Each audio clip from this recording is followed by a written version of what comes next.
Sono sotto i portici di via Emanuele II e alle mie spalle c'è una delle insegne storiche più famose di Padova. Pochi ingredienti, un prodotto semplice ma veramente buono. Andiamo da Orsucci, venite.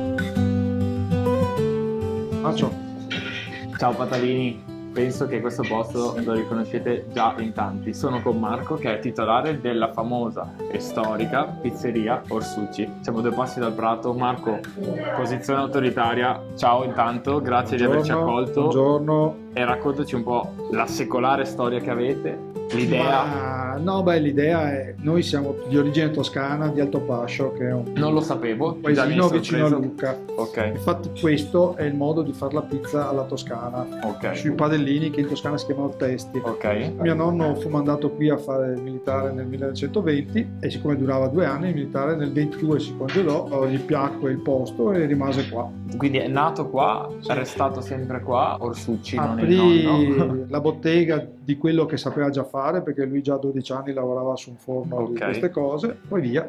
Ma Orsucci è il cognome? Sì, è un cognome tipico lucchese. Che non lo sapevo neanche questa, quindi mi hai già detto 2 cose in pochissimi minuti. Cosa mi racconti di questi 100 anni di storia? Ma è una storia che probabilmente nemmeno mio nonno si immaginava durasse così. Noi facevamo, lui ha cominciato col castagnaccio, che voi proponete ancora in questi mesi ovviamente. Che era il cibo più povero e più nutriente in assoluto. In quegli anni c'era tanta fame, quindi... E poi cominciò a proporre la pizza toscana. E poi d'estate noi facevamo gelato. Anche? Sì. Qua veniva chiuso al pubblico, diventava laboratorio di gelateria. E facciamo il gelato e vendevamo fuori con 2 banchi in postazioni fisse, però... Altra cosa che non sapevo, quindi possiamo dire un po' i 3 segmenti di Orsucci. Domanda, da quando avete iniziato a non fare più il gelato e da quando avete iniziato a capire che era la scelta giusta, quella di concentrarsi solo sulle pizze? Sì, è stato gioco forza, perché quando venne fuori il primo gelato industriale con dei prezzi proponibili per noi, dovevamo fare una scelta. Il gelato all'epoca non era un alimento così pregiato come adesso, cioè così considerato dal pubblico come adesso, e quindi ci siamo concentrati sulla pizza. Direi che fortuna, destino, strada è andata bene. È successo così, è andata bene, siamo contenti e va bene così, e continua a essere finché ci riusciamo, perché è sempre più difficile la faccenda. Quante ore passi davanti a quel forno? Davanti al forno 7, ma il problema è il prima, durante e dopo, perché l'orario non è quando apri e quando chiudi. Assolutamente. La mattina siamo qui a preparare, tutta la preparazione, i pasti, le merci, i fornitori. E poi la parte burocratica, che è diventata immensa. Lo so. Non è mai stata. Parte burocratica. No, aspetta un attimo, che adesso inizia. Suonerà sempre, vero? Infatti. Sì, tranquillo. No, lo so, il telefono suona sempre. Dicevo, parte burocratica a parte, cos'è che ti rende più orgoglioso di questo posto? La gente, i clienti nuovi che tornano, perché quelli acquisiti è facile più o meno farli tornare. Tornano ma quelli nuovi che non ci sono mai stati e che tornano volentieri, questo sì. Ci sono anche tanti turisti? Tantissimi, negli ultimi 3-4 anni c'è stato un boom di turismo. Bene. E ti fanno più felici i turisti o i clienti residenti qui? Per me i clienti sono tutti uguali. Il turista apprezza di più perché forse viene da paesi dove certe cose non ci sono. Certo. Però insomma è la stessa cosa. E possiamo dire anche che è una pizza fuori dai canoni classici sicuramente italiani che il turista ha in testa, quindi comunque è un concetto di pizza differente, un assaggio, una degustazione differente. Sì, completamente diverso, perché tra l'altro questa tipologia, cioè la pizza fatta così sul testo, sta scomparendo anche in Toscana. Sì, perché chi la faceva così più o meno si è riconvertito a quella pseudo napoletana, perché è più veloce da fare, qua è molto più laborioso. Sì. Però io tengo tu tieni duro e porti avanti la tradizione, che secondo me è una cosa bellissima e da dartene merito e atto. La cosa che a me stupisce ogni volta che vengo qua è quanti siete a lavorare in questo posticino. Il popolo ha fame. Di necessità virtù tu mi dici, però effettivamente di padellini ce ne sono da fare tanti e da controllare tanti ogni giorno. Sì, poi abbiamo tanti gusti. Mio nonno cominciò solo con margherita e acciuga, perché i signori mangiavano l'acciuga, così ci bevevano la birretta, e le signore mangiavano la margherita. Quindi c'è l'eleganza della margherita e birretta acciuga. Ma in quegli anni era così. Gli altri gusti arrivavano molto dopo. Il gusto mi ha dato un gancio importante, il gusto più preso qui da voi. Oddio, quello base proprio la margherita, quello sì. Certo. Dopo abbiamo anche dei gusti che abbiamo inventato noi che stanno andando bene, come la toscana, che è la patata a fette, salsiccia e rosmarino. Che è molto buona, che prende sempre mio cugino. Ciao Dado, salutiamolo. Però diciamo che la base è la margherita. Sapevo che Dillo eravate però, dillo. dei servizi cinesi, se vi ho visto. Ho chiesto a Marco come si fa l'impasto, ma non me lo vuole dire. Però ci dirà come viene fatto il procedimento, in realtà non dell'impasto, ma le procedure che vengono fatte dall'impasto al padellino, al forno. La lavorazione è più complessa di quella napoletana perché adattare l'impasto nel padellino è più complicato. Ok. Va fatto bene, va fatto in un certo modo. Adattare come stesura proprio, dici tu. Sì. Ok. L'apertura Ok. della pallina vengono fatte al momento perché abbiamo 3 misure: grande, media e piccola. Viene adattata la pasta al padellino, poi viene condita. La cottura è più lunga perché ora che si scalda il padellino e il padellino poi cuoce la pizza, ci vuole circa il doppio della pizza napoletana. È un discorso anche a L'impasto livello... è completamente diverso da quella napoletana. E non lo nominiamo, tempistiche molto più lunghe. Sì. Io in realtà sono già abituato perché ogni volta che vengo a prendere la pizza qua mi piace proprio osservare, no? Mentre viene fatto il padellino, mentre viene cotta. Allora adesso me lo fai vedere così lo mostriamo anche ai nostri spettatori in camera. Il forno è molto grande perché è un forno per le padelle del castagnaccio, che c'entravano 4 padelle grandi così, che adesso non si usano più. Quindi è un po' complesso perché c'entrano tante pizze e non è difficile metterle dentro, è girarle e cucinarle bene. Ed è un forno che ha 102 anni, che ha fatto mio nonno insieme a un suo amico. Ah, proprio costruito Sì, tuo lui è nonno un suo con amico suo toscano. Che bello. È completamente diverso dai forni classici. Se vedete ha i mattoni di refrattario piccoli, non ha i piastroni ed è bello. stato fatto bene perché una volta fare un forno così costava molto di più di adesso. Ci credo. Quante pizze ci stanno? Dipende da quanto bravo sei a girarle. Beh, ormai tu hai un po' di esperienza, quindi...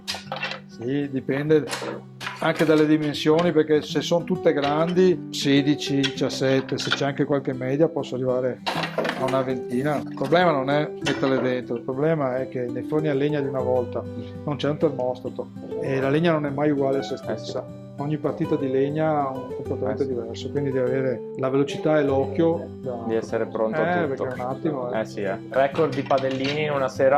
che ho fatto io? Sì. 22. 22 padellini? Sì, poi sono svenuto. Cotti in questo forno?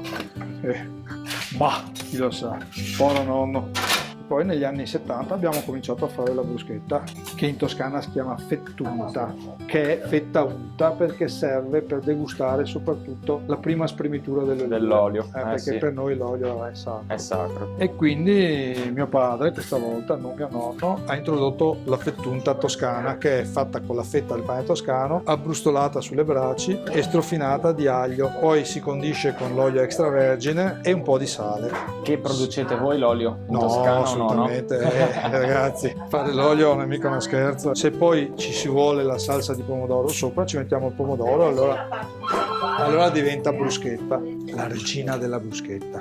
Ho proposto a Marco di assaggiarla con me, ma giustamente lui ne avrà mangiate chissà quante centinaia. No, poi stasera ho un impegno. Io vado, hai un impegno stasera, meglio non mangiare la bruschetta con l'aglio.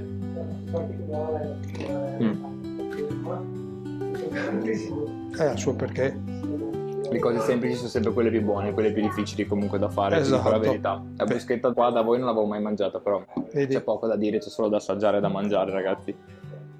È vero. Veramente poco da dire, io ne mangerei veramente una ventina. C'è chi ne ha mangiate una dozzina. Capisco. Poi credo abbia dormito in garage. È meglio, vero? Evitare. Vai, raccontaci questo aneddoto. Cosa?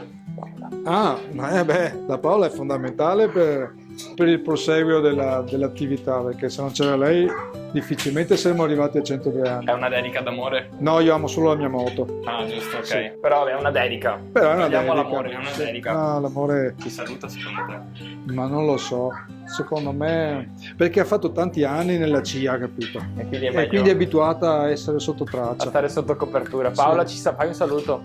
No, niente saluti. Adesso al di là di qualsiasi scherzo, No, è fondamentale. Ci credo. Anche perché veniva da tutt'altro settore, quindi trovarsi nella ristorazione non è facile. Il lavoro che faceva prima non era a contatto col pubblico e il pubblico, sai com'è, è bello e anche a volte no. È da gestire. È da gestire. E lei ha imparato subito, è stata bravissima. Bene. Ti è andata bene, dai. Sì, ho avuto fortuna. Anche con la moto comunque. Anche con la moto Sì. è andata bene? Sì. Bene, allora non diremo che moto hai. Va No, bene? perché non si può fare Lasciamo la pubblicità. top secret.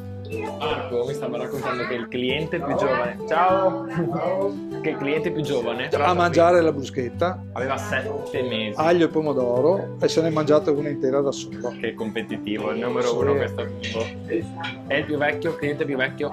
94 anni, viene con la sua macchina, guidando la sua macchina a prendere le pizze. Numero uno anche lui, veramente. E poi qua il bello è che abbiamo visto i bambini e adesso vediamo loro grandi venire con i suoi Con bambini. i loro figli. Con i loro figli, Certo. cioè generazioni. Vorrei tu mi raccontassi in camera anche quello che mi stavi raccontando prima davanti al forno. La pizza è un cibo di strada, da strada, che deve essere accessibile a tutti e che deve piacere a tutti, sia a quelli meno abbienti, Belli e brutti. sia ai meno abbienti, sia ai più ricchi. Ed è così qua da me, per fortuna. E io sono molto orgoglioso di questo. È una cosa assolutamente molto bella, come ti dicevo prima. Qua davanti al vengono operai, ma vengono anche senatori, viene un po' tutta la Certo. Padova. Tutta la Padova, appunto. Sì. E questo inorgoglisce molto, perché qua il locale è quello che è, non c'è un arredamento che può Assolutamente. attirare, è scomodo, non c'è posto a sedere, però È un onore perché se vengono per il prodotto è fortemente un onore. evidentemente sì. Ma i patavini vengono? Sì. I patavini, anche le patavine. Anche le patavine? È importante, ce ne sono tante di patavine. Ciao patavini, io ho già dato un morso alla mia pizza per raccontarvi, assaggiandola e grazie a Marco, la storia della storica pizzeria Orsucci a 2 passi dal Prato della Valle. Padellino alla toscana, difficile da stendere, però allo stesso tempo ha un bellissimo impasto, è croccante. Si sente molto il gusto dell'impasto al padellino che appunto Marco non ha voluto rivelarci. La mangio, scusate. Io mangerei tipo una volta a settimana almeno, ma un sacco di pizze, cioè di solito quando vengo qua ne vedo almeno 2 o 3. Sono partiti con pochi gusti, appunto, come ti diceva Marco, suo nonno è partito solo con la margherita e con l'acciughe negli anni hanno arricchito la loro proposta, il loro menù.